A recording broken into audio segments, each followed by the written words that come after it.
I noticed a friendly face during our 3-day return to office at a Fortune 50. Since the gentleman and I frequently worked 4 more days in the office each week, we often exchanged pleasantries. But one day I got curious about moving the conversation beyond the simple good morning and how are you? So I asked the gentleman I'll refer to as Bob what department he worked in, and I inquired about the current business challenges that he faced. And that's when it happened. Within less than 24 hours, a simple question served as the genesis for the restructuring plan detailed within this article. Bob told me that he worked in our social impact department and that he donated money on behalf of our organization, and that his biggest challenge involved calculating ROI and KPIs from his department's giving. And that's when it happened. The idea landed on me like a ton of bricks. You see, part of my role was to uncover newsworthy storylines at my company and pitch those stories to journalists. And with any luck, journalists would bite and publish our catchy storyline. And with any luck, that generate favorable news attention for my company, which was a global behemoth with touch points throughout the financial service industry and well beyond. My team's biggest challenges involved delivering truly exciting news and favorable coverage in a mostly monolithic, mostly stale, and mostly male organization.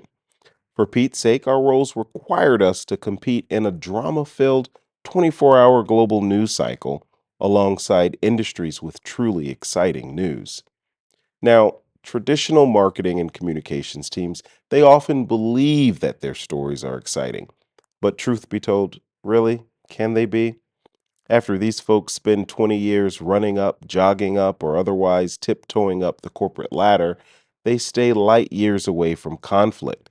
So many journalists simply don't bite on the majority of storylines we receive from corporations. And if you have any doubt about that, just go ahead and watch or click on news from a national outlet. Now, my team is phenomenal, many of whom I connect with outside of work. But with 200,000 plus employees, organizational culture is often controlling. Like Mick Jagger puts it, old habits die hard. Back to the challenges. Candidly, I despise pitching stories. It's too much like sales for me. And with all the saccharine interactions resulting from the jiggery pokery.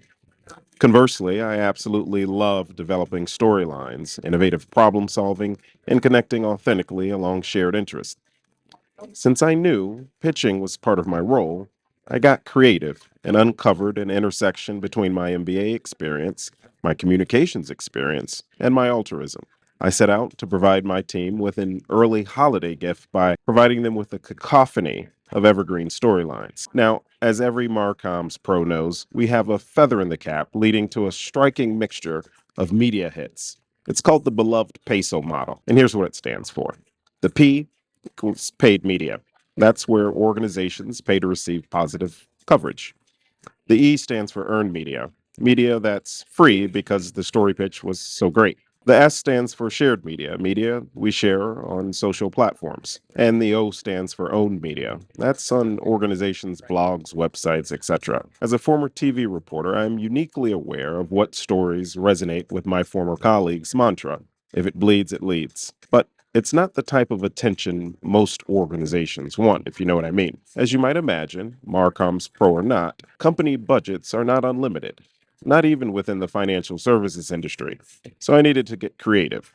Also, not even within the financial services industry. If you carefully explore the challenges Bob and I exchanged, those challenges were perfectly complementary. Bob essentially paid media outlets. Sure, he did it through corporate giving, but he still paid media, which fit into the peso model.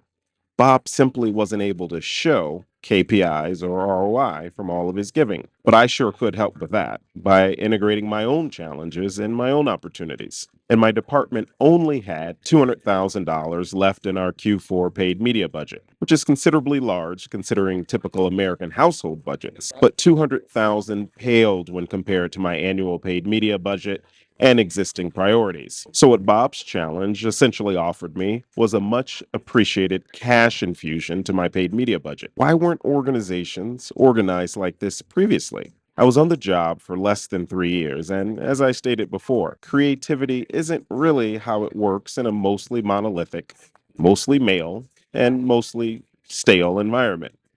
The 100-plus-year-old institution simply didn't have the priming for out of the box thinking, and their motto wasn't aligned. Luckily, with Bob and I aligned on shared interest, I emailed the president of a nationally recognized media brand, Share. My previous communication with Share was always pleasant. We communicated with each other at galas and sponsored panels. We shared the same news judgment and often exchanged hearty belly laughs. But the conversation I had with Share was typically meh when it involved earned media for the bank. For about 2 years, my team was never able to execute a long term storytelling strategy to align with Share's editorial priorities. And it wasn't for lack of trying. Not only was I working on building this relationship, but I also brought in a colleague. Brittany previously worked as a producer on a national TV news show. We tried on the earned media front with this particular outlet, and we failed miserably for about 2 years to do something truly big. But everything changed once I included an organizational silo, looping in Cher, Bob, and a few others on an email. Now remember, Bob provided donations to various media outlets, including Cher's organization. That leverage turned out to be monumental. Within 1 or 2 months of first meeting Bob, we reserved a meeting in one of my company's downtown meeting rooms. Cher attended alongside some of her executive level staff, and the rest is history. See how I integrated this plan and consider using it at your organization. It's a win win for everyone.